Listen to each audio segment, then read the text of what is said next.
You are Locked On Syracuse, your daily podcast on the Syracuse Orange.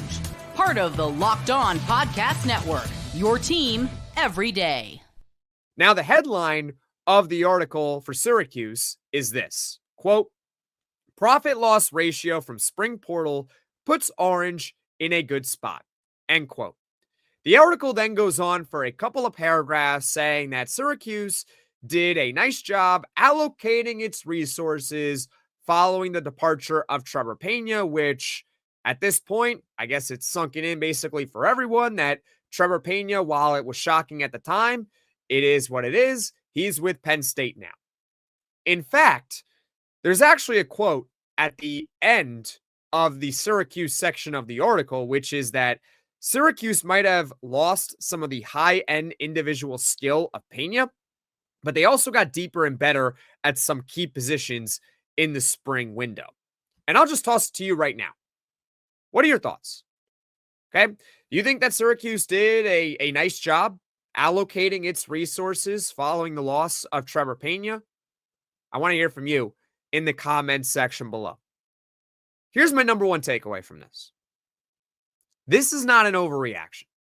Okay. It is not an overreaction to say that Syracuse did a nice job using its resources that it had following the loss of Trebor Pena.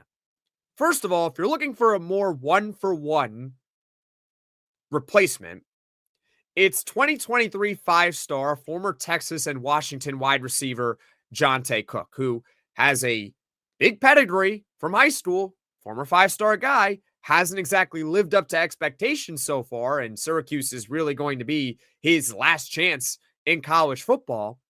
But hey, I would say that's a pretty solid replacement for Trebor Pena, right? I don't know if he's going to be all ACC, but I think he's got the talent to do it, like Pena did. And he can also play the slot. He can play outside. So if you're looking for that one-for-one comparison, well, they did a pretty decent job getting Johntay Cook, right? Well, I mean, what do you think? Comment your thoughts in the comment section below. Really, with Cook, it is a boomer bust type deal. This is either going to be a fantastic move that we'll talk about for years, or it's going to be one of those moves that will be disastrous, and we'll also talk about it for years, even though we'll try to forget about it. What else did Syracuse do in the spring portal? Starting job with LSU transfer Ricky Collins.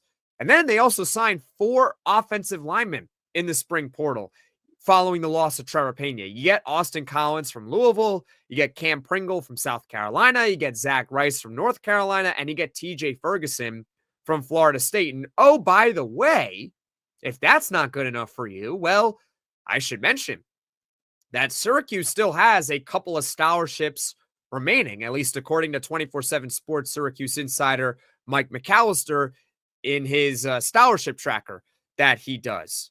And that is assuming that the scholarship limit is increased to 105. So basically, they still can add if they so choose at this point. Really, what this article reminded me of is what happened over the winter with Kyle McCord in terms of allocating resources. What do I mean by that? Well, remember when Kyle McCord was trying to get that 5th year of college eligibility? Remember that? Seems like it was forever ago, but it was literally last December and last January when he was trying to get that 5th year. And we'll never know if he was actually going to get it or not from the NCAA because he decided to just screw it and enter the NFL draft. And it seems to work out for him because he got picked in the 6th round by the Philadelphia Eagles, right? But Syracuse, they did have to prepare in case that Kyle McCord did return to Syracuse football, aka they needed to have the money in place. Because if Kyle McCord was granted another year and said, I want to come back to college football, if he entered the transfer portal and went elsewhere, I think we all would have lost our minds.